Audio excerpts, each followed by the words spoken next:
அருட்பெருஞ்சோதி அருட்பெருஞ்சோதி தனிப்பெரும் கருணை அருட்பெருஞ்சோதி. எல்லா உயிர்களும் இன்புற்று வாழ்க, வள்ளல் மலரடி வாழ்க வாழ்க, கொல்லா விரதம் குவளை எல்லாம் ஓங்குக, நல்லோர் நினைத்த நலம் பெறுக, நன்றி நினைத்து எல்லோரும் வாழ்க இசைந்து. உலக மக்களே, அறிவார்ந்த அன்பர்களே, ஆண்மநேய ஒருமைப்பாடுடைய அன்பர்களே, வல்லப்பம்மா நம்ம கருளிய திருவுற்பாவிலிருந்து அருட்பெருஞ்சோதி ஆண்டவருடைய திருவிளையாடல்களை பார்த்து கொண்டிருக்கிறோம். இந்த பிரபஞ்சம் தோன்றிய காலத்திலிருந்தே ஆதியும் அந்தமில்லா தோன்றிய இறைவன் அருட்பெருஞ்சோதி, சுயமாக தோன்றிய இறைவன், சமயங்களும் மதங்களும் மார்க்கங்களும் சாராத இறைவன், சாதியும் மதமும் சமயமும் பொய்யென ஆதியில் உணர்த்திய அருட்பெருஞ்சோதி. அகவல்ல நீங்கள் படிச்சிருக்கலாம். சாதியும் மதமும் சமயம் காண ஆதி அனாதையாம் அருட்பெருஞ்சோதி. அருட்பெருஞ்சோதி ஆண்டவர் இந்த உலகங்களை படைத்து உலகங்களை செயலாற்றக்கூடிய பத தலைவர்களையும் படைத்து, பதத்தலைவர்கள் என்பது பிரம்மன், திருமால், ருத்திரன், மகேஸ்வரன், சதாசிவம் போன்ற பதத்தலைவர்களை படைத்து அந்த பதத்தலைவர்களுக்கு தேவையான தத்துவங்களை கொடுத்து, பிரம்மனுக்கு 24 தத்துவம், விஷ்ணுவுக்கு 7 தத்துவம், ருத்திரனுக்கு 5 தத்துவங்கள், இப்படி 36 தத்துவங்களை இந்த 3 பேர்களுக்கும் கொடுத்து, இதற்கு உள்கருவிகள் உள் தத்துவங்கள் இருக்கின்றன 60, அதுக்கு பேர் தத்துவிகள் என்று பெயர். மகேஸ்வரனுக்கும் சதாசிவனுக்கும் கொடுத்து, படைக்கும் தொழில்களையும் கொடுத்து, படைத்தல், காத்தல், அழித்தல், மறைத்தல், அருளல் 5 தொழில்களையும் கொடுத்து இந்த பிரபஞ்சத்தை இயக்க வைத்தார்கள். அந்த காலகட்டத்தில் சமயங்களும் மதங்களும் மார்க்கங்களும் உருவாகிவிட்டன. 4 யுகங்கள் உருவான காலகட்டங்களில் கிரேத யுகத்திலே கலங்க மார்க்கம், திரேத யுகத்திலே திராவக மார்க்கம், துவாபர யுகத்திலே நவநீத மார்க்கம், கலியுகத்திலே பஸ்ம மார்க்கம், இப்படி மார்க்கங்கள் உருவாகிவிட்டன, சமயங்கள் உருவாகிவிட்டன. சைவ சமயம், வைஷ்ணவம், கௌமாரம், காணாபத்தியம், சாகதம், சௌரம், இப்படி சமயங்கள் உருவாகிவிட்டன. அதற்கான தலைவர்களையும் உருவாக்கிவிட்டார்கள். சைவ சமயத்தின் தலைவன் சிவபெருமான், வைஷ்ணவ சமயத்தின் தலைவன் திருமால், இப்படி ஒவ்வொரு சமயங்களுக்கும் தலைவன் உண்டு. முருகன் கௌபாரம், காணாபத்தியம் விநாயகன், சௌரம் சூரியன், சாகதம் அம்மாள், இப்படி பல பேர்களை சமய தலைவர்களை உருவாக்கி அந்த சமய தலைவர்களுக்கேற்ற உருவங்களை அவர்கள் கற்பனைக்கு ஏற்றபடி உருவகப்படுத்தி வழிபாட்டு முறைகளை அமைத்து, அதற்கேற்றபடி ஆலயங்களை அமைத்து மக்களை வழிபட செய்து விட்டார்கள். தொன்று தொட்டு காலமாக மக்கள் சமயங்களையும் மதங்களையும் மார்க்கங்களையும் பின்பற்றி கொண்டு அவர்கள் கருத்துக்கு ஏற்றபடி தலைவர்களை ஏற்றுக்கொண்டு வழிபட்டு கொண்டிருக்கிறார்கள் இன்றைய வரை. யுகங்களுக்கு ஆயுள் காலம் உண்டு. நான் ஏற்கனவே கூறியது போல, வல்லற்பமான் குறிப்பிட்டது போல, கிரேத யுகத்திற்கு 17,28,000 வருடங்கள், திரேத யுகத்துக்கு 12,96,000 வருடங்கள், துவார யுகத்துக்கு 8,64,000 வருடங்கள், கலியுகத்துக்கு 5,000 வருடங்கள். பட் சித்தாந்தமும் வேதாமும் கூறுகின்றன, பிரம்மனுடைய ஆயுள் காலத்தை வைத்து கலியுகத்துக்கு ஆயுள் காலம் என்று குறிப்பிட்டிருந்தார்கள். அது அப்படி அல்ல, கலியுகத்துக்கு 5,000 ஆண்டுகள் தான் என்று சொல்லி வல்லப்பமனங்கள் நமக்கு அருளியிருக்கிறார்கள். ஆக இந்த யுகங்கள் முடிந்தவுடனே, அந்தந்த ஆயுள் காலம் அந்தந்த யுகத்துக்கு முடிந்த உடனே இந்த சமயங்களுக்கும் மதங்களுக்கும் மார்க்கங்களுக்கும் ஆயுள் காலம் உண்டு. அப்போ யுகங்கள் முடிந்து விட்டது, சமயங்கள் மதங்கள் மார்க்கங்கள் முடிந்து விட்டது. அதன் பிறகு மக்களுக்கு ஒரு யுகம் வேண்டும். இப்போ ஒளி யுகத்தில் இருந்து கொண்டிருக்கிறோம். இதை சதுர யுகம், சத்தியுகம் என்று கூறுவார்கள் வல்லப்பமானவர்கள். அப்போ இந்த யுகத்திலே ஆன்மீக ஒரு மார்க்கம் வேண்டும். மக்கள் சமரசமாக வாழ வேண்டும், முரண்பாடுகள் இல்லாமல் வாழ வேண்டும், உயிர் இரக்கத்தோடு ஆண்மநேய ஒருமைப்பாட்டோடு வாழ வேண்டும். அப்படி அந்த மார்க்கத்துடைய நெறிகளை கொண்ட சுத்த சன்மார்க்கத்தை அருட்பெருஞ்சோதி ஆண்டவர் நிறுவி தன் மகன் கையில் ஒப்படைப்பதற்காக தன் அருளால் பெற்றெடுத்த ஒரு ஆண்மகனை செல்வப்பிள்ளை என்று பெயரிட்டு வளர்த்து கொண்டிருக்கிறார். கடைசியாக 5 தொழில் செய்து கொண்டிருக்கின்ற சதாசிவத்தினுடைய ஆயுள் காலம் முடிவடைவதற்கு 51 ஆண்டுகள் இருக்கின்ற காலகட்டத்தில் தனது மகனை இந்த பூலோகிற்கு ஒரு தாயின் வழியாக வருவிக்க செய்தார் அருட்பெருஞ்சோதி ஆண்டவர். அப்படி நமது குழந்தை இறைவன், நமது பிள்ளை பெருமானவர்கள் வருவி கூட்ட இடம் சிதம்பரம் அருகிலே உள்ள மருதூர் என்ற ஒரு கிராமத்திலே ராமையா பிள்ளை சின்னையம்மையார் என்பவர்களுக்கு மகனாக வருவிக்க உற்றார். இந்த வருவிக்க உற்றார்ன்னு நீங்கள் நல்லா மனசில் வச்சுக்கணும். பிறந்தார் என்று சொல்லக்கூடாது, அவரை அவதரித்தார் என்று சொல்லக்கூடாது. வருவிக்க உற்றார் என்பது இறைவனால் வருவிக்க உற்றவர். அதை வல்லப்பமான் அவர்கள் தெளிவாக அருளியிருக்கிறார்கள். அகத்தை கருத்து புறத்தை வெளுத்திருந்த உலக அனைவரையும் சகத்தை திருத்தி சன்மார்க்கத்தை அடைவித்திட, சன்மார்க்கத்தில் சேர்க்கணுங்கிறதுக்காக நான் இந்த பூலோகத்துக்கு வந்தேன்னு சொல்கிறேன். அவரும் இகத்தை பரத்தை பெற்று இந்த பூலோகத்திலே எல்லா இன்பங்களையும் மக்கள் பெற்று மகிழ்ந்திடுவதற்கென்றே என்னை உகத்தே இறைவன் வருவிக்க விட்டேன். உகம் என்பது கலியுகம். கலியுகத்துடைய கடைசி கட்டத்தில் வல்லப்பமானவர்கள் வருவிக்க விட்டார்கள் 5/10/1823 ஆண்டு. அப்போ 1823 ஆண்டு தொடங்கிய அருட்பெருஞ்சோதி ஆண்டவருடைய திருவிளையாடல் 1874 ஆண்டு வரை, அதாவது 30/1/1874 ஆண்டு வரை 51 ஆண்டுகள் திருவிளையாடல் தொடர்ந்து நடந்து கொண்டிருந்தது. இந்த 51 ஆண்டுகளையும் 8 ஆண்டுகளாக பிரித்து தன் மகனுக்கு அருளை கொடுத்து கொண்டிருந்தார் அருட்பெருஞ்சோதி ஆண்டவர் என்பதை திருவருட்பாவினுடைய பாடல்களிலிருந்து ஒவ்வொரு பதிகத்திலிருந்து நாம் பார்த்து கொண்டு இருக்கிறோம். ஒவ்வொரு 8 ஆண்டுகளிலும் வல்லப்பமான் எப்படியெல்லாம் இறைவனை வேண்டினார் என்பதையும், சமயங்களையும் மதங்களையும் மார்க்கங்களையும் சார்ந்து கொண்டிருக்கும் போது எப்படியெல்லாம் அவர் துன்பப்பட்டார், மன வருத்தப்பட்டார் என்பதையும், அதன் பிறகு சுத்த சன்மார்க்கத்தை பெற்ற பிறகு இறைவன் எப்படி ஆட்கொண்டு எல்லா அருளையும் கொடுத்தார் என்பதையும், கடைசியாக எப்படி இறைவனானார் என்பதையும் நாம் பார்த்து கொண்டிருக்கிறோம். ஒரு தாயின் கருவறையிலே இருக்கும்போது அங்கே இறைவனுடைய திருவிளையாடல் எப்படி நடந்தது என்பதை வல்லப்பமானவர்கள் தெளிவாக நமக்கு அருளியிருக்கிறார்கள். அதை மக்களிடம் யாரும் கொண்டு சேர்க்கவில்லை என்பதுதான் வேதனையான விஷயம். அந்த காயின் கருவறையில் இருக்கும்போது கருவறை இருட்டாக இருக்கிறதே என்று சொல்லும்போது அங்கே அருட்பெருஞ்சோதி ஆண்டவர் ஒளிகாட்டியதையும், தனக்கு பசியை என்று தந்தையே எனக்கு பசிக்கிறதே என்று சொல்லும்போது அருட்பெருஞ்சோதி ஆண்டவர் கருவறையிலே அவர் மகனுக்கு அருளமுதம் ஊட்டியதையும், உடம்பு புழுக்கமாக இருக்கிறதை, காற்று வரவில்லையே, மூச்சு திணறுகிறதே என்று சொல்லும்போது தன் மகனுக்கு அமுத காற்று வீசியதையும், தென்றல் காற்று வீசியதையும் எல்லாம் வல்லப்பமானவர்கள் கூறியதை நாம் பார்த்து விட்டோம். அதன் பிறகு இந்த பூலோகத்திற்கு வருவி 10 மாதம் கழித்து, ஒரு தாயின் கருவறையிலிருந்து 10 மாதம் கழித்து இந்த பூலோக மண்ணை கொடும்போது வானவர்களும் பிரம்மனும் திருமாலும் எல்லாம் வந்து வாழ்த்துகிறார்கள் என்பதை பாடலிலே எப்படி கூறியிருக்கிறார்கள் என்பதையும் பார்த்து விட்டோம். அதன் பிறகு 5 மாத குழந்தையாக இருக்கும்போது சிதம்பரத்திலே அருட்பெருஞ்சாண்டவர் தனது தந்தை, உண்மையான தந்தை, மெய் உறவை என்று சொல்லுவார், மெய்ப்பொருளை மெய் உறவை என்று கூறுவார், எப்படி சிதம்பர ரகசியத்தை காட்டினார் என்பதையும் நாம் பாடல்களின் மூலமாக பார்த்து விட்டோம். இதெல்லாம் இந்த நிலைகள் ஓராண்டுகளுக்குள்ள நடந்து கொண்டிருக்கிறது. தில்லை தலத்திடையே திரை தூக்க தரிசித்த போது வேய்வகை மேல் காட்டாதே எந்தனக்கே, எந்தனக்கே எனக்கு மட்டும் சொல்றேன், எனக்கு மட்டும் என்பதை திருவருட்பாவிலே பல இடங்களில் எல்லாம் கண்கூடாக விளக்கம் நான் கொடுத்திருக்கிறேன். எனக்கு என் தனக்கே, எனக்கே என்பது எனக்கு மட்டும், அதுக்கு யார் பங்கு கிடையாது, இதுக்கு முன்னால் யார் பெறவும் இல்லை, அதுக்கு தான் எனக்கேன்னு மட்டும் சொல்லுகிறார்.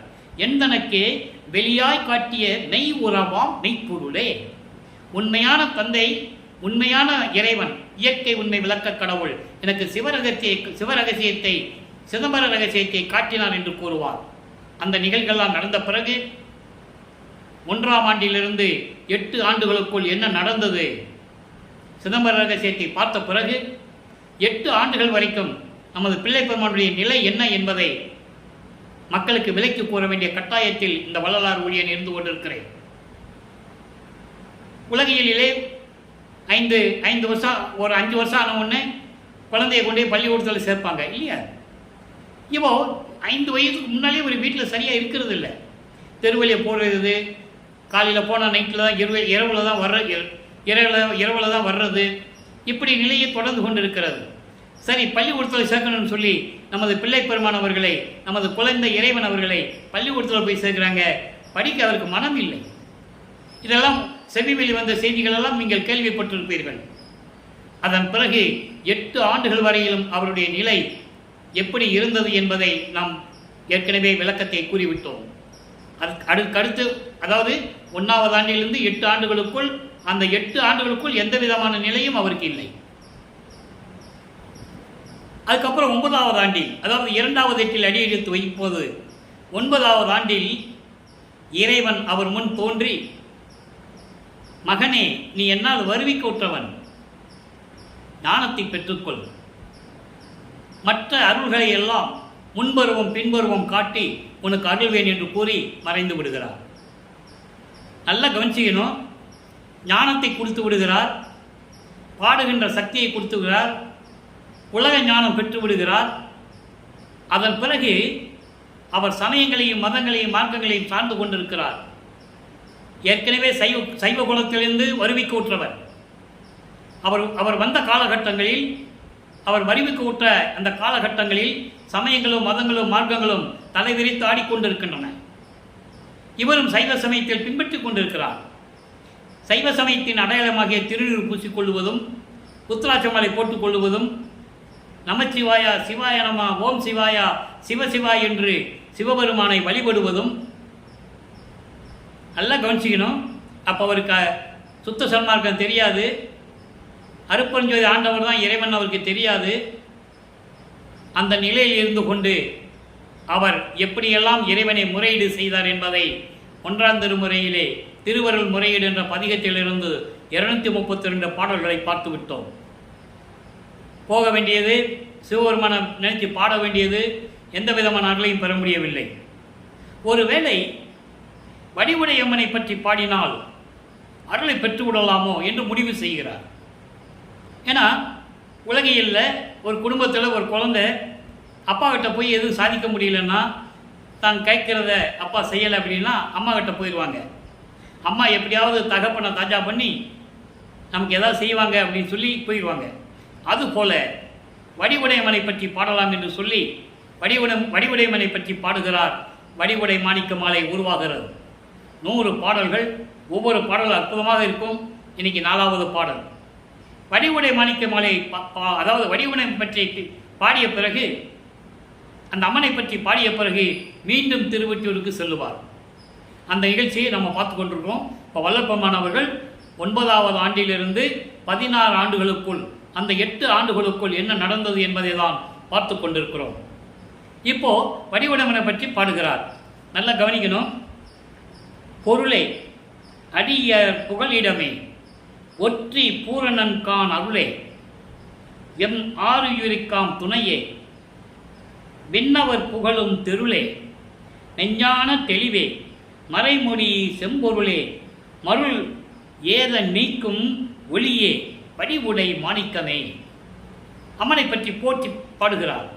எப்படின்னா, பொருளேன்னா தெய்வமே, என் அம்மையே, என் அம்மையே, என் தெய்வமே, அடியார்களின் புகழிடமே, அடியார்களுக்கெல்லாம் அடைக்கலம் கொடுத்து கொண்டிருக்கின்ற எனது தாயே, ஒற்றி பூரணன் கண் அருளே, திருவொற்றியூரிலே இருக்கின்ற அருளை கொண்ட பரிபூரணமான இறைவன் தியாகராஜ பெருமானிடம் இருக்கும் அருளே, அருள் செல்வமே, எம் ஆறுயிரிக்காம் துணையே, விண்ணவர்கள் புகழும் இறைவா, விண்ணவர்கள் புகழும் அம்மையே, தேவர்களெல்லாம் போற்றக்கூடிய அருள் பக்குவமுடைய எனது தாயே, மெஞ்ஞான தெளிவே, மறைமொழி செம்பொருளே, வேதங்களெல்லாம் போற்றக்கூடிய எனது தாயே, மருள் ஏத நீக்கும் ஒளியே. மருள் என்பது மாயைகள் மயக்கங்கள், ஏதம் என்பது துன்பம் துயரங்கள், இவற்றையெல்லாம் நீக்கக்கூடிய ஒளியே, ஒளி சுடரே, என் தாயே, என் அம்மையே, வடிவுடை மாணிக்கமே, விரைவில் வந்து அருள்வாயாக. இப்படி வடிவுடையம்மனை பற்றி பாடுகிறார். அதன் பிறகு வல்லற்பெருமான் அவர்கள் ஞானம் பெற்ற பிறகு 13வது ஆண்டில், நான் ஏற்கனவே கூறியிருக்கிறேன், வல்லற்பெருமானை பற்றி கூறும்போது வயதை குறிப்பிட்டு பேசக்கூடாது, சொல்லவும் கூடாது. அவர் ஒவ்வொரு யுகத்திலையும் இருந்தவர் என்பதை நம்ம ஏற்கனவே எல்லா விளக்கங்களையும் நான் கொடுத்திருக்கிறேன். இருந்தாலும் அப்பப்போ நேரங்கள் வரும்போது அதை சொல்ல வேண்டியிருக்கிறது. ஊழிதோறு ஊழி உழப்பராது ஓங்கி வாலி என்றனுக்கு வாய்த்த நன்னிதி என்று கூறுவார். அதை நீங்கள் அகவல்ல தெளிவாக நமக்கு கூறியிருக்கிறார். அதே மாதிரி 6ஆம் திருமுறை பாடல்களிலும் உண்டு.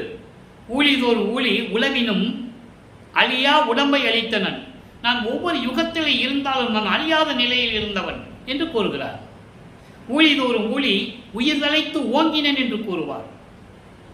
இப்படி ஒவ்வொரு யுகத்திலையும் இருந்தவர் நமது வல்லற்பெருமான் அவர்கள். எந்தெந்த யுகத்திலே எப்படியெல்லாம் இருந்தார் என்பதை கூட தெளிவாக கோடிட்டு காட்டியிருப்பார். அப்போ அந்த நிலைகள் இருக்கும்போது இவர் 13வது ஆண்டில் வரிவிக்க உற்ற 13வது ஆண்டில் ஞானத்தை பெற்ற பிறகு முதலாக சென்னை ஏழுகிணர் பகுதியிலிருந்து அவர் அவங்க அந்த குடும்ப குடியிருந்த இடம் வீராசாமி முதலியார் தெரு.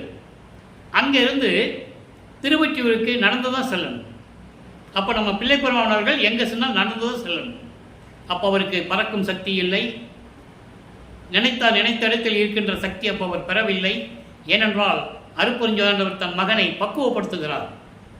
சமயங்களிலும் மதங்களிலும் மார்க்கங்களிலும் இருக்க செய்து சிவசிவா நமச்சிவாயா என்று பாட செய்து அதிலே எந்த அருளையும் பெற முடியாமல் தன் மகனிடம் சுத்த சன்மார்க்கத்தை கொடுத்த பிறகு அருட்பெருஞ்சோதி ஆண்டவர் தான் இறைவன் என்று சொல்ல வைத்து உலக மக்களிடம் சொல்லிக் கொண்டிருந்தார் வல்லப்பெருமான் அவர்கள் என்பதை இங்கே நான் பதிவு செய்ய கடமைப்பட்டிருக்கிறேன். இப்போ திருவொற்றியூருக்கு போயாச்சு. அங்கே எழுத்தறியும் பெருமான் மாலை என்ற பதிகத்திலே இறைவனிடம் எப்படியெல்லாம் வேண்டுகிறார் என்பதை பார்க்கிறோம். ஏற்கனவே 26 பதிகங்களை நம்ம பார்த்து விட்டோம். இந்த பதிவு நிலுவையில் இருந்தது. இந்த காலகட்டத்தில் சொன்னாதான் பொருள் சரியாக இருக்கும் என்பதனால், ஏன்னா நடராஜபதி மாலை சர்க்குரிமணி மாலை சொல்லும்போது இந்த எழுத்தறியும் பெருமான மாலையை சொல்லும்போது சரியாக இருக்கும் என்பதற்காகத்தான் இப்போ நம்ம பார்த்துட்டு இருக்கோம். மைப்படியும் கண்ணார் மயில், நல்லா கவனிக்கணும். மைப்படியும் கண்ணார் மயில் உலக்க செய்வாயோ. இறைவனை பற்றி, அதாவது இறைவனிடம் கேட்கிறார், கைப்படிய உந்தன் கழல் கருத செய்வாயோ. இப்படி என்று அப்படி என்று, இப்படி என்று அப்படி என்று என்ன அறிவேன், உன் சித்தம் எப்படியோ ஐயா. எழுத்தறியும் பெருமானே. எழுத்தறியும் பெருமானே என்பது எல்லாமே அறிந்திருக்கக்கூடிய, உலகையில் சொல்லுவாங்கள்ல, உன் தலையெழுத்து நல்லா இல்ல, தலையெழுத்து நல்லா இல்லையேன்னு சொல்லுவாங்கள்ல, அதை இங்கு குறிப்பிடுகிறார். எழுத்தறியும் பெருமானே என்பது எல்லாம் அறிந்த இறைவன், எல்லாருடைய தலையெழுத்துக்களை அறிந்த இறைவன், எல்லாவற்றையும் அறிந்த இறைவன். அதான் எழுத்தறியும் பெருமான் மாலை என்று கூறுகிறார்.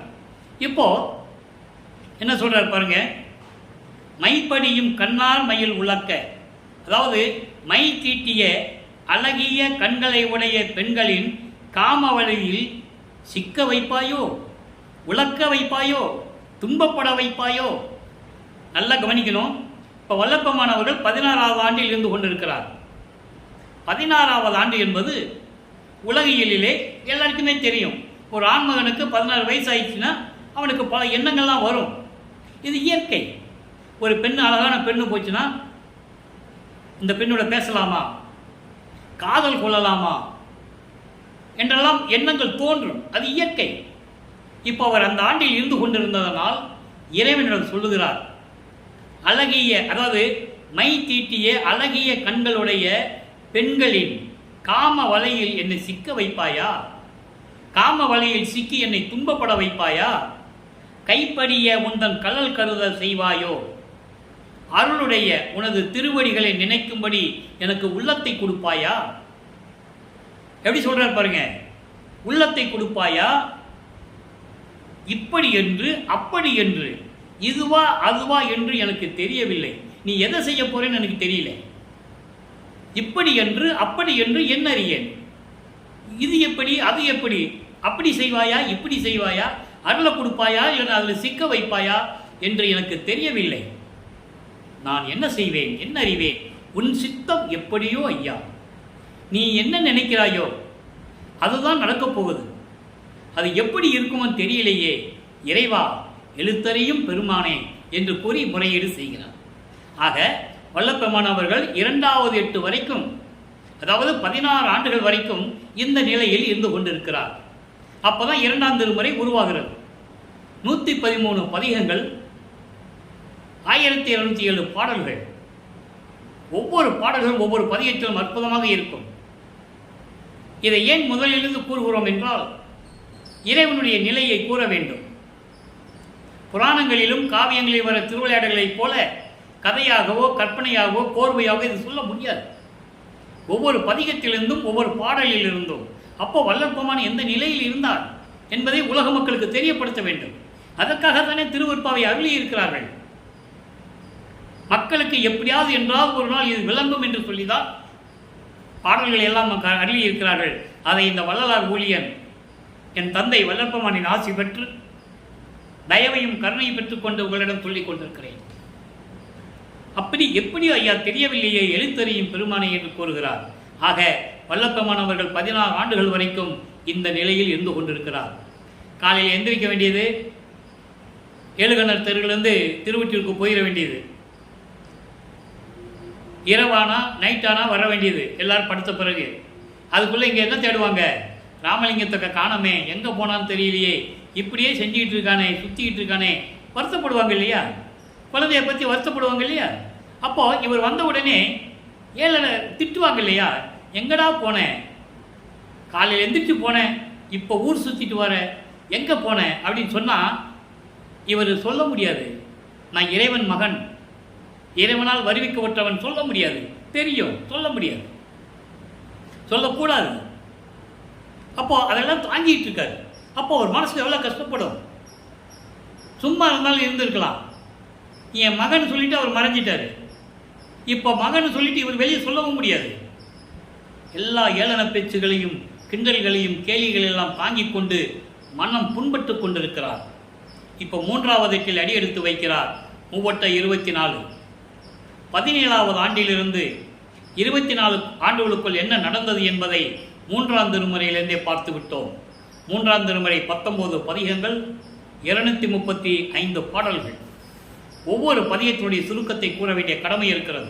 விளக்கமாக நம்ம ஏற்கனவே பார்த்துட்டோம். இப்போ அது முடிந்து விட்டதுனால சுருக்கத்தை சொல்லணும். சொன்னால் தான் அடுத்த 8க்கு போக முடியும். இந்த 19 பதிகங்களிலும் இவர் திருவொற்றியூருக்கு போக வேண்டியது, தியாகராஜனை பற்றி பாட வேண்டியது. இப்போ நிலைகள் மாறுகிறது. இப்போ தியாகராஜன் அங்கே உள்ளேருந்து காட்சி கொடுப்பாரு தவிர மறைஞ்சிடுவார். எந்த விதமான பதிலும் வராது. அப்போது இவருடைய மனக்குமுறலை, மன ஏக்கத்தை ஒரு நாரையிடம் சொல்லி தூது அனுப்புகிறார். நான் போய் நின்னா எதுவுமே கேட்கறதில்லை, பேசுறதில்லை. அதனால் நீங்கள் போய் என்னுடைய மனசில் இருக்கிறத நான் உங்ககிட்ட சொல்கிறேன், நீங்கள் போய் இறைவன்கிட்ட சொல்லுங்கள், அவர் என்ன சொல்கிறாருன்னு சொல்லி என்கிட்ட வந்து பதில் சொல்லுங்கள் அப்படின்னு சொல்லி ஒரு நாரையை தூது அனுப்புகிறார். அந்த மணலில் இருந்து கொண்டு அந்த பதிகம் உருவானது. நாரையும் கிளியும் நாட்டூரும் தூது. ஆக இந்த நிலைகள் இருக்கும்போது எந்த விதமான பதில் வரவில்லை. அதன் பிறகு உலகியலிலே எப்படி நடக்குமோ குறி கேட்க போகிறது, குறைத்தி பெண்ணிடம் ஒரு குறைத்தி பெண்ணிடம் போய் குறி கேட்க போகிறது, குறியாராய்ச்சி என்ற பதிகத்தை நமக்கு அருளி இருக்கிறார்கள். ஜோதிட நாடல், அப்புறம் ஜோசியம் பார்க்க போகிறது, எந்த விதமான நிலையும் அவருக்கு ஏற்படவில்லை. அதன் பிறகு கடைசி பதிகம் 19வது பதிகத்திலே இவர் எப்படி இறைவனை வேண்டுகிறார், சிவபெருமான் எப்படி இவரை திரும்பி பார்க்காமல் தெரு வழியாக ஓடுகிறார் என்பதையும் பார்த்து விட்டோம். அங்கே மூலஸ்தானத்திலிருந்து காட்சி கொடுப்பார்ல, இவர் இங்கே தெரு முனையில் நிற்பார். எப்படியா இங்கே தானே வரணும் அப்படின்னு நிற்பார். பக்கத்தில் வர்ற மாதிரி வருவார். வந்தவனே அப்படியே ஒரு யூட்டர்ன் போட்டுருவார். அப்படியே ஒரு யூட்டர்ன் போட்டு திரும்பி பார்க்காம ஓடிடுறது தெரு வழியாக. இவன் பின்னால் ஓடி வரட்டும்னு சொல்லி இவரும் பின்னாலே ஓடுறார். ஓட்டத்தை பிடிக்க ஒண்ணாதே என்று கூறுவார். என்னை திரும்பி பார்க்காமல் ஓடுகிறார். அவர் ஓட்டத்தை ஒடியாது ஓடினாலும், அதாவது தொடர்ந்து ஓடினாலும் அவர் ஓட்டத்தை பிடிக்க ஒண்ணாதே, பிடிக்க முடியவில்லையே, அப்படி என்னை திரும்பி பார்க்காமல் ஓடிக்கொண்டிருக்கிறார் என்ற நிலையை 3ஆம் திருமுறை வரைக்கும் நம்ம பார்த்து விட்டோம். இப்போ இந்த நிலையில் இருக்கும்போது காலங்கள் மாறுகிறது, ஆண்டுகள் உருண்டோடுகிறது. 4வது எட்டில் அடியெடுத்து வைக்கிறார். 4 × 32 25வது ஆண்டிலிருந்து 32 ஆண்டுகளுக்குள் என்ன நடந்தது என்பதை 4ஆம் திருமுறையிலிருந்து பார்த்து விட்டோம். 8 பதிகங்கள், 197 பாடல்கள், மொத்த 12 பதிகங்கள். கடைசி 4 பதிகங்கள் சமயக்குறவர்களுக்காக பாடியது. யாருக்கு? திருநாவுக்கரசர், திருஞான சம்பந்தர், சுந்தரர், மாணிக்கவாசகர். ஏன் சைவக்குறவரை திருமுறையில் கொண்டு சேர்த்தார் என்றால் அதற்கு காரணம் உண்டு. அதையும் கூறுகிறார். அந்த காலகட்டங்களில், அந்த நூற்றாண்டுகளில் சைவ சமயத்தை மக்களிடம் பரப்பியவர்கள், இறைவனுடைய அருளை பெற்றவர்கள். அவர்களுக்கு இந்த உலகிற்கு தெரியப்படுத்த வேண்டும். அவர்களுடைய புகழை மறையாத அளவிற்கு, மங்காத அளவிற்கு அவர்களுடைய புகழை நிலைப்படுத்த வேண்டும் என்பதற்காகத்தான் அந்த 4 பதிகங்களை அருளியிருந்தார்கள் நமது பிள்ளை பெருமானவர்கள். அந்த 8 பதிகங்களிலும் அன்பு மாலை, அற்பகாச மாலை 100 பாடல்கள், அன்பு மாலை 31 பாடல்கள், மீதி பதியங்கள்லாம் 10 பாடல்கள். ஆனந்த மாலை, சமுதிர மாலை, அபராத மன்னிப்பு மாலை, அதிசய மாலை எல்லாம் பார்த்து விட்டோம். இனி 2 பதியங்கள் நிலுவையில் இருக்கிறது, பேலன்ஸ் இருக்கு. பிரசாத மாலை, பத்தி மாலை பேலன்ஸ் இருக்கு, பின்னால் வரும். அதெல்லாம் அருமையான நுட்பமான இறைவனுடைய திருவிளையாடல்கள் அங்கே தான் இருக்கு. உலகில் சொல்கிறாங்கல்ல, அவர் திருநூறு பூசிக்கிட்டு தான் இருந்தார், புத்திராட்ச கொட்டையை மாட்டிக்கிட்டு இருந்தார் கழுத்தில், சொல்லிட்டு தானே இருக்கிறாங்க. மாட்டினது உண்மைதான். அப்புறம் அது வேண்டான்னு சொன்னார், அதை சொல்லணும்ல. சமயங்களிலும் மதங்களிலும் மார்க்கங்கள் இருக்கும்போது அவர் செஞ்சுட்டு தான் இருந்தார். சுத்த சன்மார்க்கத்தை பெற்ற பிறகு அதை வேண்டான்னு சொன்னார்ல, அதை சொல்லணும்ல. யார் சொல்லலை? அதை நம்ம பிரசாத மாலையில் பார்க்க போகிறோம். அந்த விளக்கங்கள் பார்த்த பிறகு அப்படியே 6ஆம் திருமுறையில் எந்த பதியங்கிறது அனுபவமாலை இருக்குது. அப்போ சொல்லும்போது அது வரும். அப்போ நீங்கள் எல்லாமே புரிஞ்சுக்குவீங்க. இது வரைக்கும் வளர்ப்பமான 202 ஆண்டுகளாக ஒரு வட்டத்துக்குள்ளேயே வச்சுருந்தாங்க. அவரை சோறு போட சொன்னார், இப்படி தான் ஒரு வட்டத்துக்குள்ளே வச்சிருந்தாரே தவிர வல்லற்பமானுடைய அருள் நிலையை, அவர் யார் என்ற நிலையை உலக மக்களுக்கு யாருமே சொல்லவில்லை என்பதுதான் இந்த வள்ளலார் மொழியினுடைய ஆதங்கம். அவரை பார்த்து சிவபெருமான் திருவழியாக ஓடி இருக்காரு, யாராவது சொல்லியிருக்காங்களா? அவர் சொல்கிறாரு. அப்போ பாடலில் இருக்கின்ற உண்மைகளை, நடந்தவைகளை மக்களுக்கு சொல்ல வேண்டிய கடமை இருக்கிறது. அதை நீங்கள் புரிஞ்சுக்கணும். இப்போ 4ஆம் திருமுறை உருவாகிறது. 27வது ஆண்டில் அவர் வீட்டில் உலகியலில் சொன்னது போல், எப்பா இவனை கல்யாணம் பண்ணி வச்சாதான்ப்பா ஒழுங்காக இருப்பான், கால் கட்டு போட்டுற வேண்டியதான், அக்கா பொண்ணை கல்யாணம் பண்ணி வச்சிட வேண்டியதான். தனமாலை என்று சொல்லலாம், தனக்கொடி என்று சொல்லலாம், தனமாலை கல்யாணம் பண்ணி வச்சிடலாம் அப்படின்னு சொல்கிறாங்க.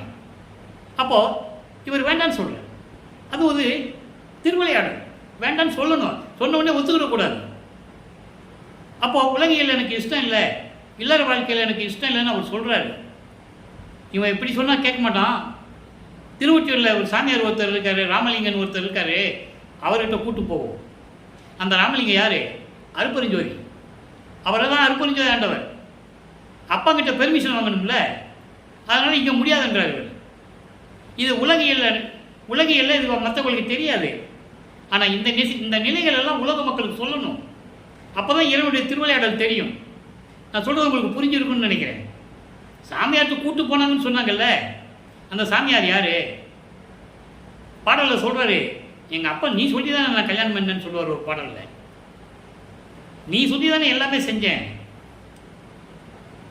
நீ மட்டும் சுந்தரம் கல்யாணத்துக்கு 2 கல்யாணத்துக்கு வந்து பண்ணி வச்ச, என் கல்யாணத்துக்கு மட்டும் நீ ஏன் வரல அப்படின்லாம் கேட்பார்.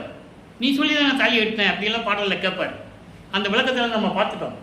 அப்போ இந்த நிலையில் இருக்கும்போது அங்கே கூட்டு போகிறாங்க. அவர் அருப்பெருஞ்சாண்டவர். அவர் கூட்டு போனால் அவர் சொல்கிறாரு, ராமலிங்கம் கல்யாணம் பண்ணிக்கோ, நான் சொல்கிறேன்ல பண்ணிக்கோ, முடிஞ்சு போச்சா சரின்ட்டார். அதனுடைய சூட்சமத்தை ஒரு பாடலிலே கூறுவார். அந்த பாடலுடைய விளக்கத்தில் நம்ம பார்த்துட்டோம். அதெல்லாம் சொன்னோம்னா இப்போ நமக்கு நேரம் பார்த்தாது. அதாவது ஆர்டர் பண்ணிட்டார், அப்பா ஆர்டர் பண்ணிட்டார், தாலி கட்டிட்டார். உடனே அங்கே திருமண மண்டபத்திலே திருமண நிகழ்ச்சியின் போது பிரம்மன், திருமால், ருத்திரன் எல்லாம் வாழ்த்துறதுக்கு உட்கார்ந்துருக்காங்க. பாடலில் சொல்கிறாரு, மனிதர் கண்களுக்கு தெரியாது. நீங்கள் சினிமாவில் கூட பார்த்துருப்பீங்க, தேவர்கள் வந்து வானத்திலிருந்து அப்படியே வருவாங்க, இல்லை வானத்திலிருந்து அப்படியே மலர் தூவுவாங்க. இதெல்லாம் நீங்கள் பார்த்துருப்பீங்கள்ல. இது உண்மையாகவே நடந்தது. அதை வல்லற்பமன் அவர்கள் தெளிவாக கூறியிருக்கிறார்கள் அருட்பிரகாச மாலையிலே. மனப்போது வீற்றிருந்தான் மாலை என்னதையோ ஆதியோ. அந்த நேரத்தில் மனம் எப்படி அழுக்காருன்னா எப்படி மனம் வருந்தியது தெரியுமா? என் தந்தையும் தாயும் வரவில்லை. யாரு? அருப்பெருஞ்சாண்டவரும் சிவகாமி வள்ளியும் கல்யாணத்துக்கு வரல, ஆனால் தாலி கட்டிட்டாரு. வானவர்கள்லாம் வாழ்த்துறாங்க. அன்று இரவே தன் மகனை வாழ்த்துவதற்காக 2 குதிரை மாட்டின தேரில் வந்து மணமக்களை வாழ்த்தியதை 6ஆம் திருமுறையிலே கூறுவார். அதை சூட்சமமாக கூறுவார். பாடல் இருக்கிறது, விளக்கம் சூட்சமமாக இருக்கும். சுத்த சன்மார்க்கத்தில் இருந்து இதெல்லாம் இருந்தால் தான் இறைவனுடைய தயவையும் கருணையை பெற்றால்தான் இந்த விளக்கத்தை சொல்ல முடியும். மணமக்களை வாழ்த்துவிட்டு சென்று விடுகிறார்கள். அப்போது இவர் தாலி கட்டுகிறார். தனமாளுக்கு, அந்த அம்மையாருக்கு நினைவுகள், பழைய நினைவுகள்லாம் வருகிறது. ஏன்னா இதுக்காகவே அந்த பூலோகத்திற்கு வருவிக்க விட்டவர். அந்த அம்மாவும் இங்கே இதுக்காக தான் வந்தவங்க. அதை மக்கள்கிட்ட சொல்லணும், யாரும் சொல்லலை. அப்போ அவங்க தெரிஞ்சுக்கிறாங்க. அப்போ இவர் யார்கிட்டையும் சொல்லக்கூடாதுன்ற ஒரு நியதியை கட்டுப்படுத்துகிறாருங்க. ஆனால் உலகியலில் சொன்னது முதல் நாள் இரவில் திருவாசக புத்தகத்தை அப்படியே தலையில் சுமந்துட்டு போய் கொடுத்தாரு. அந்த அம்மா விடிய விடிய படித்தாங்க, விடிஞ்சு போச்சுட்டாங்க. விடிஞ்சு போச்சு, எப்படி விடிஞ்சது அதை சொல்லணும்ல. அந்த நிலையில் உலக வாழ்க்கையை துறந்த பிறகு இப்போ சுத்த சன்மார்க்கம் இருக்குது, அவருக்கு தெரியும். சுத்த சன்மார்க்கத்தை வாங்கணும். அப்போது அவருடைய தந்தை எப்படியெல்லாம் அருளை கொடுக்கிறார் என்பதை பார்த்து விட்டோம். எப்படி கொடுத்தாரு ஏற்கனவே இந்த பதிவு பார்த்தீங்கன்னா உங்களுக்கு தெரிஞ்சிருக்கும். 100 பாடல்களை பார்த்தோம். ஒவ்வொரு நாளும் ஒவ்வொரு பாடல் விளக்கத்தை பார்த்தோம். கதவை பூட்டிடுவார். இனிமேல் நம்ம எங்கேயும் போகக்கூடாது. திருவொற்றியூர், திருமலை வயலுக்கெல்லாம் போய் என்ன பிரயோஜனம்?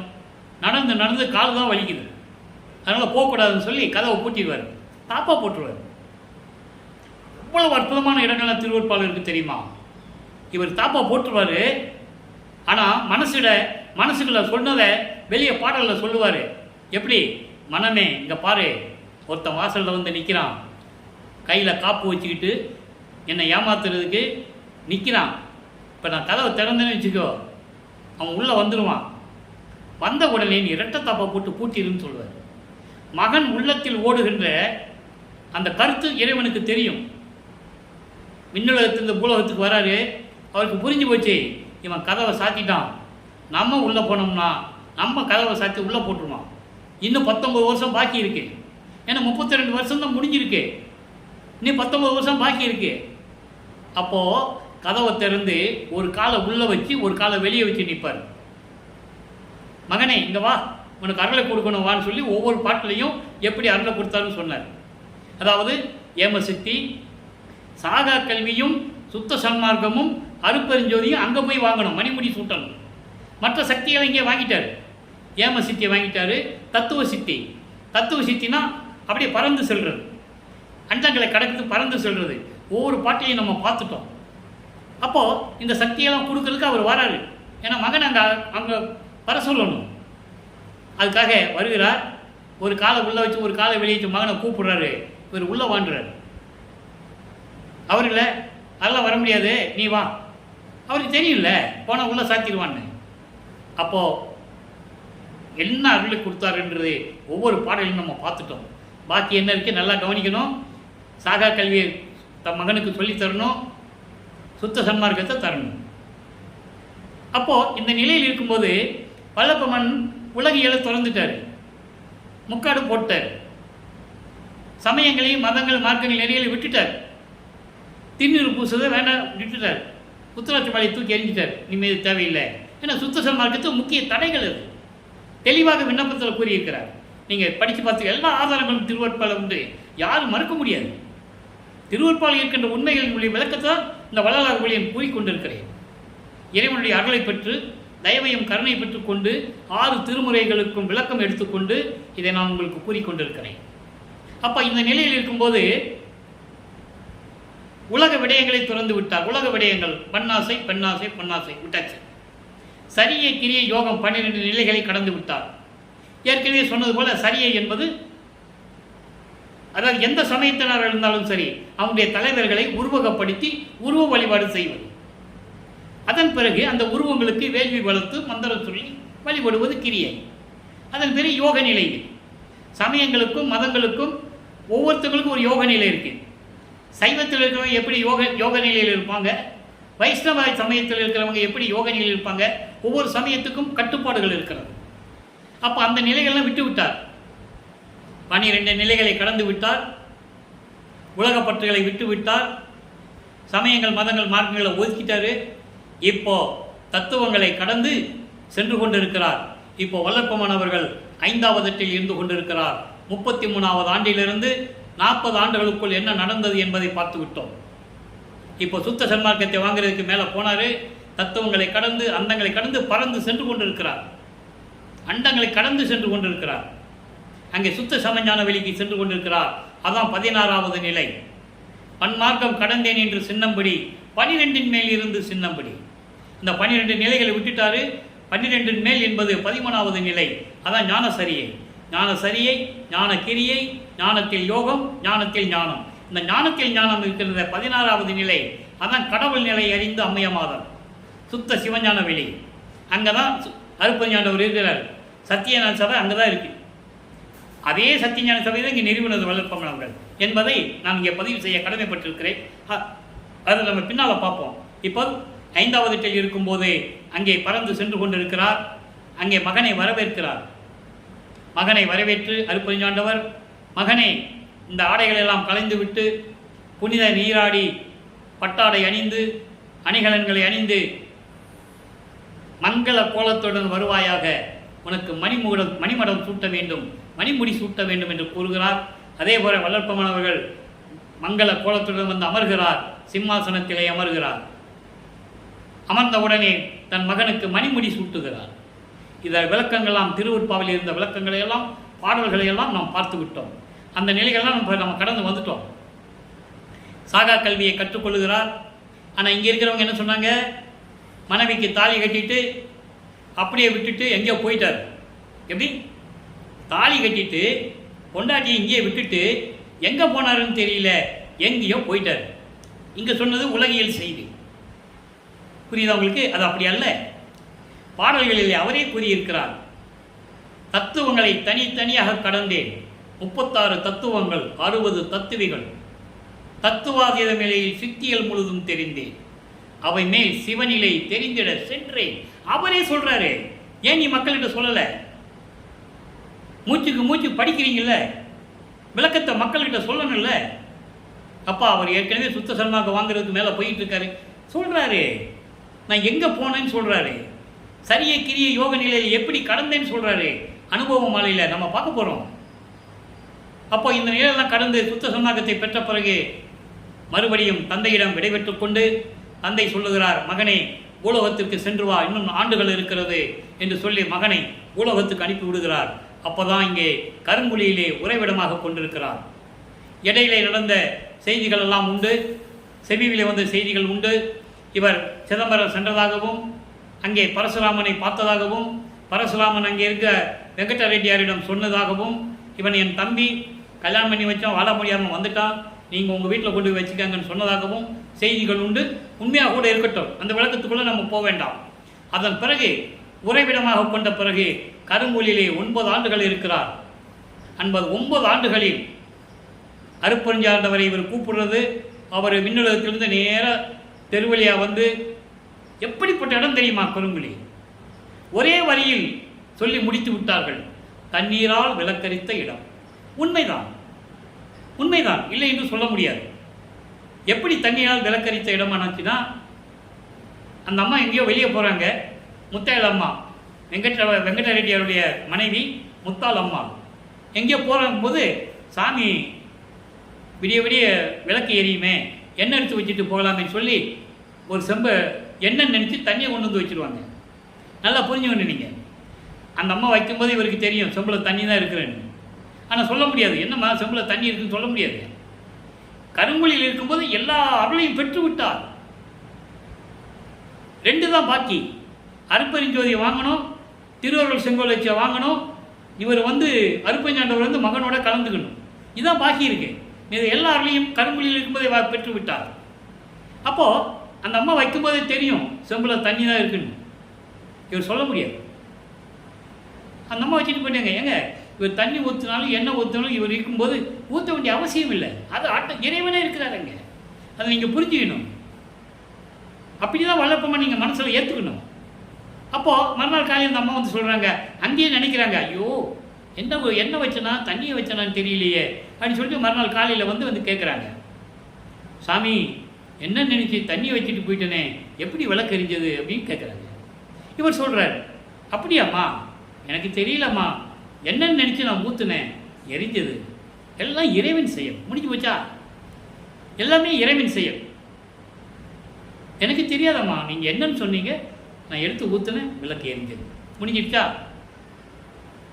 அப்போது இந்த நிகழ்வுகளாக நடந்த பிறகு அங்கே 9 ஆண்டுகள் இருக்கும்போது என்னென்னலாம் நடந்தது தெரியுமா என்பதை நாம் பாடல்களிலே பார்த்து விட்டோம். இப்போது கருங்குழிக்கு உறைவிடமாக ஆண்டு வந்து 41வது ஆண்டிலிருந்து 48 ஆண்டுகளுக்குள் என்ன நடந்தது? வல்லப்பமான வரிவிக்க விட்டு 48வது ஆண்டு அங்கே தொடங்குகிறது. உடனே அங்கிருந்து கிளம்பி அங்கே அவர்களிடம் விடைபெற்று கொண்டு ஏற்கனவே நிர்ணயித்தபடி திட்டமிட்டபடி பார்வதி மக்கள் தானமாக கொடுத்த இடத்திலே தர்மசாலையை உருவாக்குகிறார்கள்.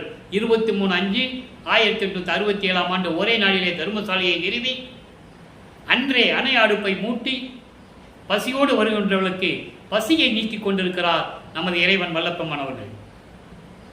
அதன் பிறகு 1869 ஆண்டு நீதிமன்றத்திலே வழக்கு தொடர்ந்தார்கள். திருவற்பாவை மறுப்பாய் என்று அறிவிக்க வேண்டும் என்று வழக்கு தொடர்ந்தார்கள்.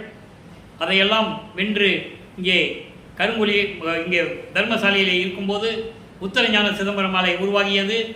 அதனுடைய பாடல்களெல்லாம் பார்த்து விட்டோம். இப்போ அங்கே இருக்கும்போது நடராஜபதி மாலையிலே 6ஆம் திருமுறையிலே பதிகம் 97 நடராஜபதி மாலை 4வது பாடலை பார்க்க போகிறோம். இப்போ வல்லப்பெருமான் அவர்கள் 48 ஆண்டுகளுக்குள் இருந்து கொண்டிருக்கிறார். இன்னும் பாக்கி 3 வருஷம் தான் இருக்குது. அப்போ மேட்டுக்குப்பம் போன பிறகு தான் நம்ம அங்கே வந்து சொல்ல போகிறோம். எப்படி கொடி கட்டினார், எப்படி உபதேசம் செய்தார், எப்படி சத்தியஞான சபையை நிறுவினார் என்பது அப்போ வரும். இப்போ நடராஜபதி மாலை நல்லா கேட்டுக்கங்க. நடராஜபதி மாலை என்பது அருப்பெருஞ்சோதி ஆண்டவரை பற்றி சொன்னது. நீங்கள் நடராஜன் பேர் வந்ததுனால உடனே அந்த நடராஜன்கிட்ட போயிடக்கூடாது, சிதம்பரம் நடராஜன்கிட்ட போயிடக்கூடாது. நல்லா புரிஞ்சுக்கணும். அவன் சமயங்களையும் மதங்களையும் மார்க்கங்களையும் சேர்ந்த தலைவன் நடராஜன். சிவபெருமான், நடராஜன், சொக்கநாதன், மகாலிங்கம், எந்த மகாலிங்கம், சுந்தர மகாலிங்கம், யாராக இருந்தாலும் சரி, அவங்களாம் சமய மதத்தை சைவ சமயத்தை சேர்ந்தவர்கள். இப்போ அருப்பெருஞ்சோதி ஆண்டவர் நடராஜபதி மாலையில் எப்படி கூடுகிறார் என்பதை பார்க்க போகிறோம். பாடலை நல்லா கவனிங்க.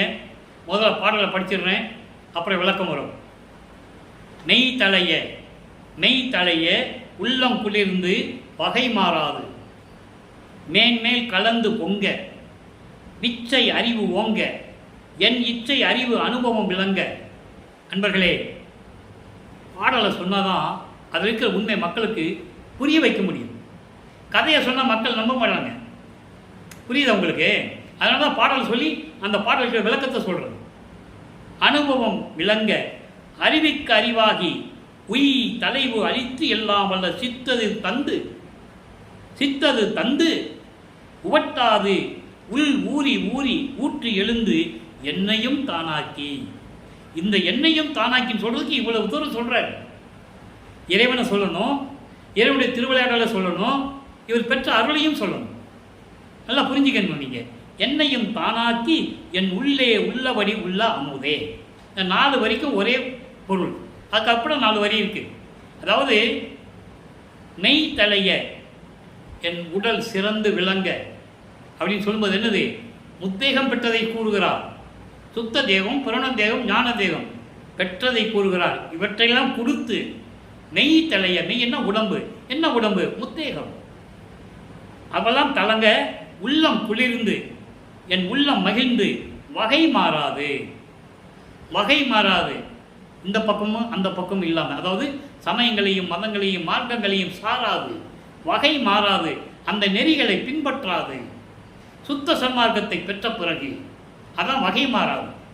சுத்த சன்மார்க்கத்தை கொடுத்து மேன்மேலும் கலந்து பொங்க என் உள்ளம் ததும்பி பொங்குகின்றது. எப்படி? விச்சை அறிவு ஓங்க. விச்சை அறிவு என்பது மெஞ்ஞானம். முதல்ல 9வது ஆண்டிலே இறைவன் ஆட்கொள்ளும் போது ஞானத்தை பெற்றுக்கொண்டார். சுத்த சன்மார்க்கத்தை பெற்ற பிறகு மெஞ்ஞானத்தை பெற்றுக்கொண்டார்.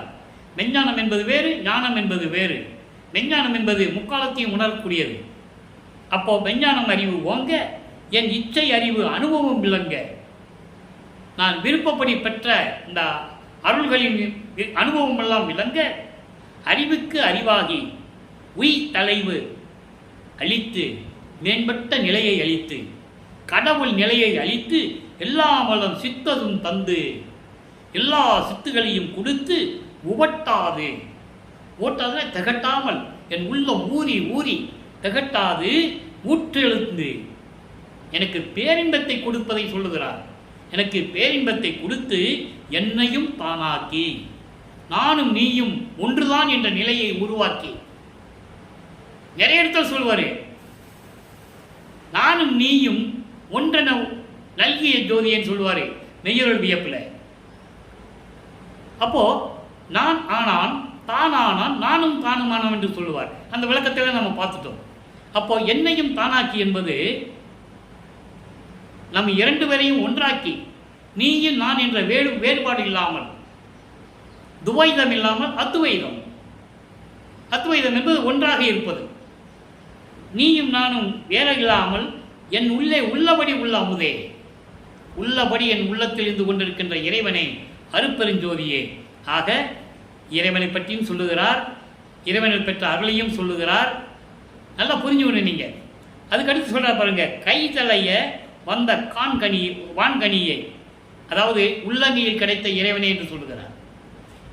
நெல்லிக்கனி போல, உள்ளங்கையில் இருக்கின்ற நெல்லிக்கனி போல என் உள்ளங்கையில் கிடைத்த இறைவனே, எல்லாம் கண்ட கண்ணே, எல்லா உலகங்களையும் தன் கட்டுப்பாட்டுக்குள் இருந்து கொண்டிருக்கின்ற இறைவனே, கலாந்த நடுவே கற்பனை இல்லாது ஓங்கும் சிற்சபாமணியே. கலாந்த நடுவே என்பது கலைகளின் நடுவு. கலைகள் என்பது வேதங்கள், ஆகமங்கள், புராணங்கள், சாஸ்திர நூல்கள், இப்படி எல்லா நூலும் சேர்ந்துதான் மொத்தமாக கலைகள்னு சொல்றாரு. அப்படி எல்லா கலைகளிலும் கற்பனைகள் இல்லாமல் மெய் வழியில் உண்மையான நிலையில் விளங்கி கொண்டிருக்கின்ற சிற்றபையில் இருக்கின்ற மணியே, கணிப்பு அரும் கருணை நிறைவே. கணிப்பு என்பது கணித்து சொல்ல முடியாத, கணித்து அளவிட முடியாத கருணையினுடைய பரிபூர்ணமாக விளங்கி கொண்டிருக்கின்ற கருணையான இறைவனே, அருட்பெருஞ்சோதியே, தூய் தலை பரப்பி தலைந்த தருவே. அதாவது நல்ல வெயில் அடிக்குது. அப்போ அந்த வெயில் தாங்க முடியாம போயிட்டு இருக்கும்போது ஒரு குளிர்ச்சியான ஒரு மரம் இருந்தால் எப்படி இருக்கும்? உடனே மரத்துடைய நிழலை, அந்த மரத்து நிழலை அமர்ந்துக்கிட்டு உட்கார்ந்துக்கிட்டு அப்பாடா கடவுளே அப்படின்னு சொல்லுவோம்ல, அந்த மாதிரி மரத்தின் நிழலாக இருந்து கொண்டு உயிரினங்களை காத்து கொண்டிருக்கின்ற இறைவனே, செழுமையான கிளைகள் உடைய மரமேன்னு சொல்றார். கற்பக மரம்னு சொல்லுவார், தரு என்று சொல்லுவார், கற்பத்தரு என்று சொல்லுவார். துயித்தலை என்பது செழுமையான பச்சை பசையில் என்று வெப்பத்தை தாங்கக்கூடிய கிளைகளை உடைய செழுமையான மரமே என்று கூறுகிறார். அப்படிப்பட்ட இறைவனே, அருள் சுகபோக யோக உருவே, பேரின்பமான இறைவனே. அடுத்த வரிதான் முக்கியமானது. சுத்த சிவ சன்மார்க்க நிதியே, சுத்த சிவ சன்மார்க்க நிதியே, அருள் செல்வமே, அருட்பெருஞ்சோதி நடராஜபதியே. ஏன் முன்னால் அருட்பெருஞ்சோதி போட்டாதான் மக்களுக்கு தெரியும் நடராஜபதி வேற, நடராஜன் வேற என்று. அதனால தான் அருட்பெருஞ்சோதி நடராஜபதின்னு சொன்னார். அதை நீங்கள் ப்ராக்டிக்கலாக பார்க்கலாம். நீங்கள் சிதம்பரத்துக்கு போனால் அங்கே அருட்பெருஞ்சோதி சொல்ல முடியாது. நல்லா புரிஞ்சுக்கணும். நீங்கள் அருட்பெருஞ்சோதி தனிப்பெருங்கனை அருட்பெருஞ்ச மகாமந்திரத்தை அங்கே சொல்லவே முடியாது. அதனால தான் இங்கே சொல்கிறாரு அருட்பெருஞ்சோதி நடராஜபதியே, அது வேற இது வேறன்னு சொல்கிறார். நல்லா புரிஞ்சுக்கணும் நீங்கள். அதுக்கடுத்து பாருங்கள், அடுத்த பதிகத்திலே 97வது பதிகத்தில் சர்க்குடி மணி மாலை 4வது பாடல். இங்கே பூரா இறைவனை பற்றியே சொல்லுவார். நல்லா கவனிக்கணும். காய்மன கடையனை காத்த மெய்ப்பொருளே, வரி வரியாக சொல்கிறேன் விளக்கம். காய்மன கடையனை காத்த மெய்ப்பொருளே. காய்மனம்னா என்னது? நான் சமயங்களிலும் மதங்களிலும் மார்க்கங்களில் இருக்கும்போது அந்த நெறிமுறைகளை பின்பற்றி கொண்டிருந்தேனே, அந்த மனம் கொண்ட இவனை காத்த மெய்ப்பொருளே, அந்த தடைகள் எல்லாம் நீக்கி சுத்த சன்மார்க்கத்தை கொடுத்து என்னை காத்து கொண்டிருக்கின்ற மெய்ப்பொருளே, அருட்பெருஞ்சோதி ஆண்டவரே. இதுதான் அந்த வரிக்கு விளக்கம். அடுத்து கலைகளும் கருத அரும் ஒரு பெரும்பதியே.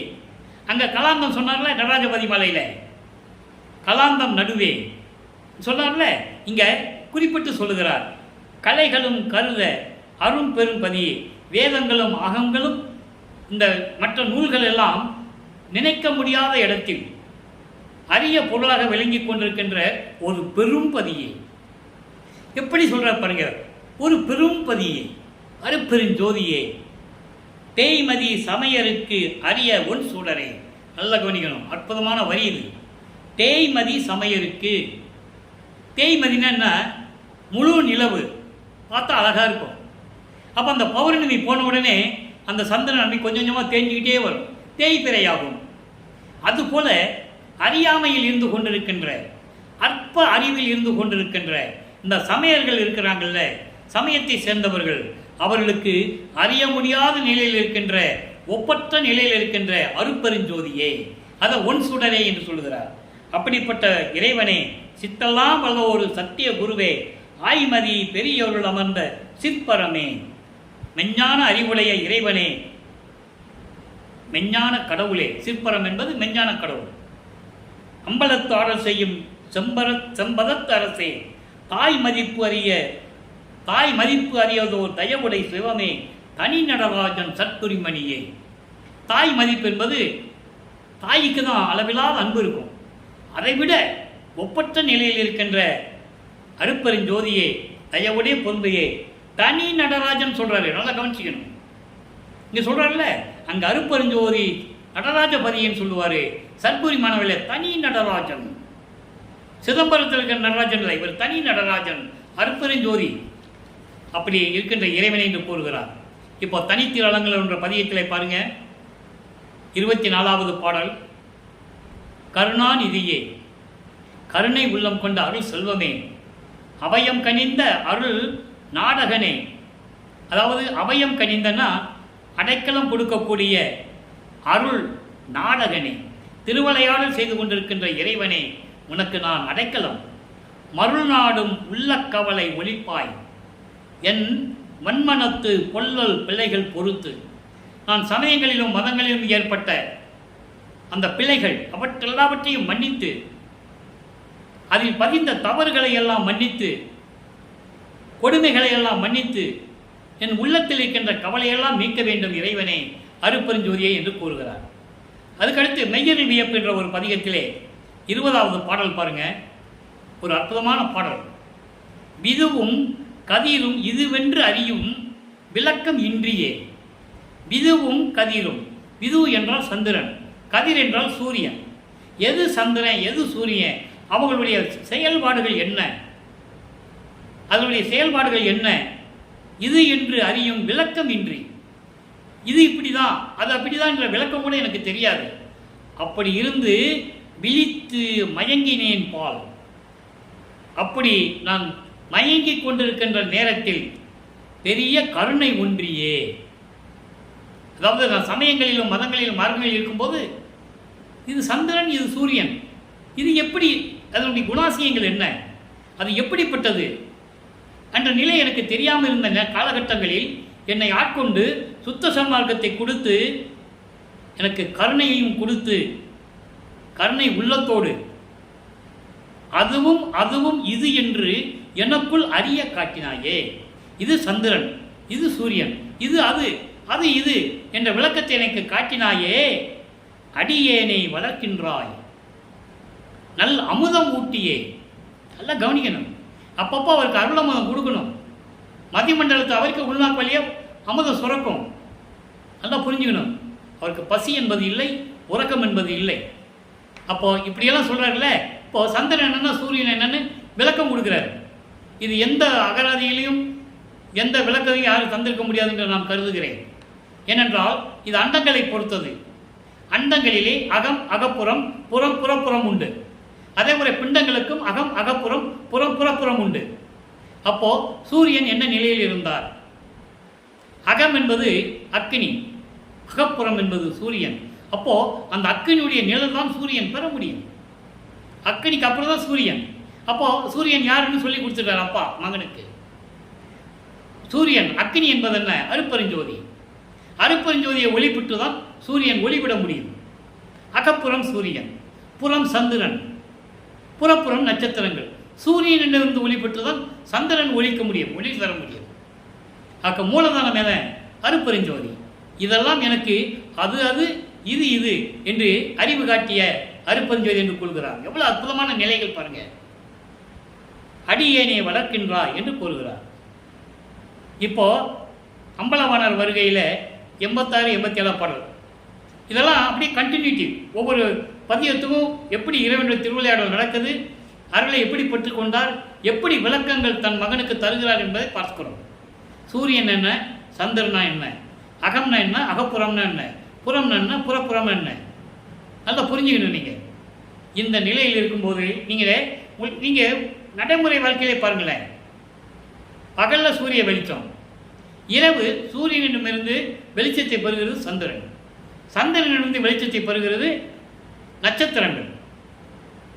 இதுதான் ரொட்டீனாக நடந்து கொண்டிருக்கிறது. அந்த விளக்கத்தை தன் மகனுக்கு விரித்து காட்டுகிறார், விவரித்து காட்டுகிறார் அருட்பெருஞ்சோதி. இப்போ அம்பலமனார் வரிகளை பாருங்க, இன்னும் அன்பு மாலையில் வர ஒரு பாடல் இருக்கு. ஒன்றே சிவம் அதை ஒன்று சன்மார்க்கமும் ஒன்றே என்றீர் இங்கு வாரீர். ஒரே இறைவன், அதுதான் சிவம் அருட்பெருஞ்சோதி. அதை ஒன்றி இருப்பது எது? சுத்த சன்மார்க்கம். அது ஒன்றுதான், ஒரே மார்க்கம், சுத்த சன்மார்க்கம். அதற்கு இறைவன், ஒரே இறைவன் அருட்பெருஞ்சோதி என்று சொல்லுகிறார். அப்படிப்பட்ட இறைவனே இங்கு வாரீர், பூலகத்துக்கு வாரீர். பூலகத்துக்கு வாங்கன்னு கூப்பிட்றாரு. இப்போ வல்லற்ப மாணவர்கள் எங்கே இருக்காங்க? தர்மசாலையில் இருக்காங்க. அந்த நிலை வரைக்கும் இப்போ நம்ம பார்த்துக்கிட்டு இருக்கோம்.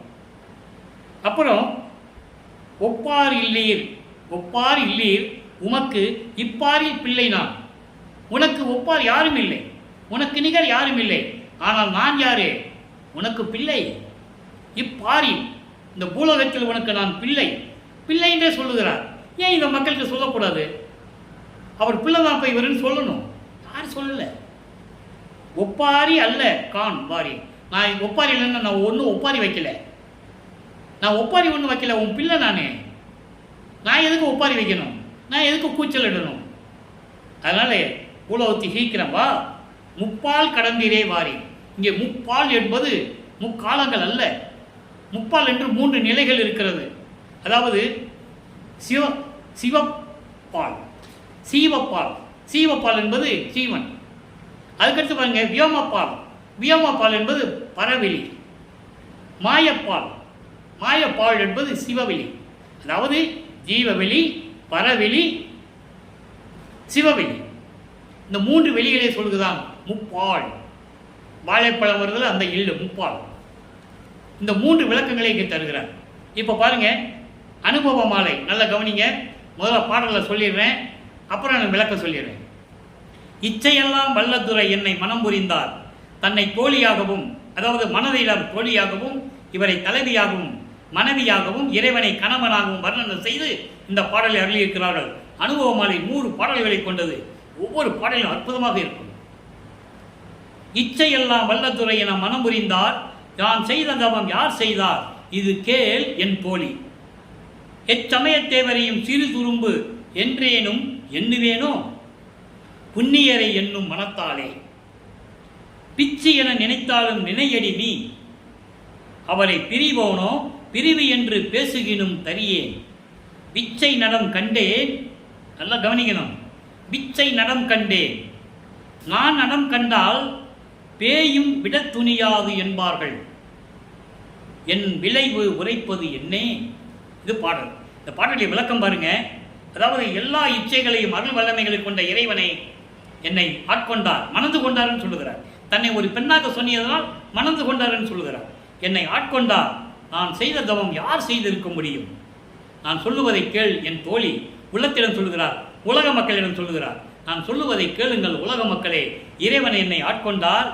எந்த சமய தேவரையும், பிரம்மன், திருமால், ருத்திரன் யாராக இருந்தாலும் சரி, யாரையும் ஒரு சிறு துரும்பு அளவு கூட அவங்களை நான் எண்ணியது இல்லை. புண்ணியரை என்னும் மனத்தால். அருட்பெருஞ்சோதி ஆண்டவர் என் தந்தை, அவர்தான் புண்ணியர். அவரை நினைக்கும் மனதாலே மற்றவர்களை நான் ஒரு சிறு துரும்பு கூட நான் இழிவாக எண்ணுவேனா? சிறு துரும்பு என்று கூட நான் இழிவாக எண்ணுவேனா? பிச்சு என நினைத்தாலும் நினையடி நீ. என்னை நீ பைத்தியக்காரன் என்று நினைத்தாலும் நினைத்துக் கொள்ளுங்கள் உலக மக்களே. நான் அப்படியெல்லாம் எண்ணுவதில்லை. ஏனென்றால் என் மனதில் புண்ணியர் இருக்கிறார், அருட்பெருஞ்சோதி இருக்கிறார். அருட்பெருஞ்சோதி இருக்கின்ற உள்ளத்திலே மற்றவர்களை நான் இழிவாக நான் நினைத்தேனா? எச்சமயத்தேவரையும் நான் இழிவாக நினைப்பதில்லை. சொல்லிட்டு சொல்றாரே, நான் அவரை விட்டு பிரிய மாட்டேன். பிரிய கூட என்னால் நினைக்க கூட முடியவில்லை. பிச்சை நடம் கண்டேன். பிச்சை நடம் என்பது அருள் நடனம். அருட்பெருஞ்சோதி என்ற அருள் நடனம் என்பது இடது காலை ஊன்றி வலது காலால் நடனமாடியது. அதான் பிச்சை நடனம். இதே போல நான் நடனம் செய்தால் பேயும் விட துணியாதே என்பார்கள். பேய் கூட பார்க்காதே, விலகி ஓடிடும் சொல்லுவாங்க. எப்படி சொல்கிறா பாருங்க, என் தந்தையினுடைய நடனத்தை நான் பார்த்துட்டேன், நான் நடனம் செய்தால் யார் பார்க்கறது? பேய் கூட பார்க்காது, திரும்பி கூட பார்க்காது. என் விளைவு உரைப்பது என்னே, நான் சொல்லுவது எப்படி சொல்லுவது என்று எனக்கு தெரியவில்லை. அந்த நிலையில் நான் இருந்து கொண்டிருக்கிறேன் என்று சொல்லி இந்த பாடலை நிறைவு செய்கிறார்கள்.